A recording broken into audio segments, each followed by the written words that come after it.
Ողջույն սիրելիներս, ուրախ եմ ձեզ տեսնել հայկական խոհանոց ալիքում։ Այսօր միասին թխում ենք ընդամենը 3 հիմնական բաղադրիչով շատ համեղ թխվածքաբլիթներ։ Պատրաստում ենք շաքար լոխում կամ լուսին թխվածքաբլիթներ։ Երբ խոհանոցում ամեն ինչ պետք է լինի արագ, պարզ ու համեղ, օգնության է հասնում հենց այս բաղադրատոմսը։ Բոլոր անհրաժեշտ բաղադրիչները կգտնեք ձեր խոհանոցում, կարագ շաքարի փոշի ու այլ յուր, և ունենք նուրբ, փխրուն, բերանում հալչող թխվածքաբլիթներ։ Պատրաստման մեջ բարդ բան չկա, դուք էլ փորձեք պատրաստել ինձ հետ և կստանաք նման հրաշալի արդյունք։ Շաքար լոխումը շատերիս մանկության համն է և այն շատ ջերմ հիշողություններ է արթնացնում։ Այս նրբահամ թխվածքաբլիթները թխելու համար մեզ անհրաժեշտ է 200 գրամ փափուկ կարագ, 350 գրամ այլ յուր, 1 թեյ գթալ վանիլային շաքարավազ, 4 ճաշի գթալ օսլա, 2 ճաշի գթալ ձեթ, ինչպես նաև 150 գրամ շաքարի փոշի։ Սենյակային ջերմաստիճանի փափուկ կարագը մի լավ հարում ենք, այնուհետև ավելացնում ենք 2 ճաշի գթալ ձեթ և 1 թեյ գթալ վանիլային շաքարավազ և շարունակում ենք հարել։ Սիրելիներս, կարագի փոխարեն կարող եք օգտագործել նաև յուղ։ Որպեսզի վստահ լինենք, որ կարագի խոշոր գնդիկներ չեն մնացել, կարագը 1-2 անգամ հավաքում ենք տարայի պատերից և շարունակում ենք հարել։ Ընթացքում մաս-մաս ավելացնում ենք 150 գրամ շաքարի փոշի։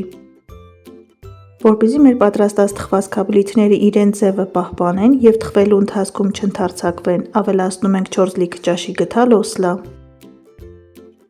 Բացի այդ, օսլան թխվածքաբլիթները դարձնում է շատ փխրուն։ Սիրելիներս, եթե առաջին անգամ եք միացել հայկական խոհանոց ալիքին, խնդրում եմ բաժանորդագրվեք և սեղմեք զանգակ կոճակը, չմոռանաք նաև հավանել տեսանյութը։ Ավելացնում ենք նաև 350 գրամ այլ յուր և հավաքում ենք խմորը։ Այս խմորը երկար հունցելու անհրաժեշտություն չկա, այն պարզապես պետք է ձեռքերով հավաքենք։ Ինչպես տեսնում եք, առանց ջանք գործադրելու ընդամենը մի քանի բաղադրիչով կարելի է պատրաստել շատ համեղ թխուկներ։ Քանի որ բոլորիս մոտ այլյուրը տարբեր է, կախված այլյուրի որակից, բաղադրատոմսի մեջ կարող է օգտագործվել 350-ից 370 գրամ այլ յուր։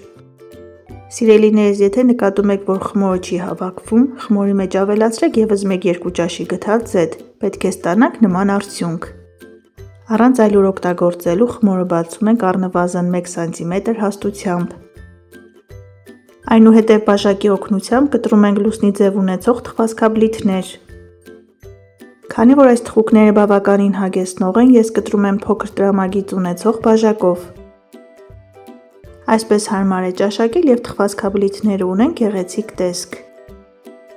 Ավելորդ խմոր առանձնացնում ենք, դա նույնպես կօգտագործենք։ Թխում ենք նախապես 180 աստիճան տաքացված ջեռոցում մոտ 15 րոպե։ Հավաքած խմորը կրկին գրտնակում ենք և ձևավորում ենք նման թխվածքաբլիթներ։ Աշխատեք խմորը գրտնակել միևնույն հաստությամբ, որպեսզի ստանաք գերազանց արդյունք։ Թխվելուց հետո թողնում ենք հովանան և վրան ցանում ենք առատ շաքարի փոշի։ Բոլոր կողմերից պատում ենք շաքարի փոշիով և մատուցում ենք։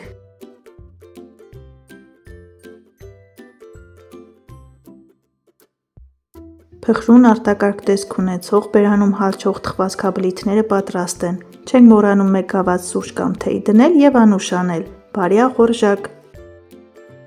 Դե ինչ սիրելիներս, այսօր էլ նման հրաշալի թխվածքաբլիթների բաղադրատոմս։ Դուք էլ փորձեք պատրաստել այս տարբերակով, սնվեք առողջ և եղեք առողջ։ Ցտեսություն, կհանդիպենք հաջորդ տեսանյութերում։